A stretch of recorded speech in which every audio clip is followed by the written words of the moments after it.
Habari mwanamichezo na karibu kabisa kwenye chaneli yako pendwa hii ya soka. Na leo hii ni Young Africans dhidi ya Wiliete Benguela kutoka huko Angola.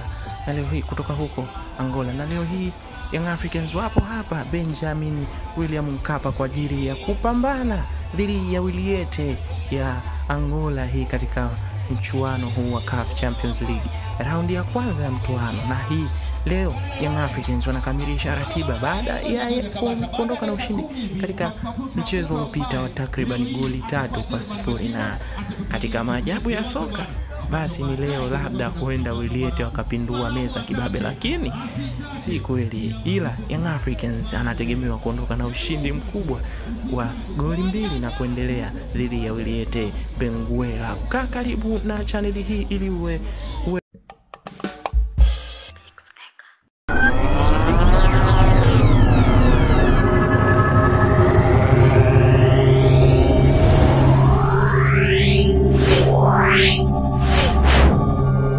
Yeah.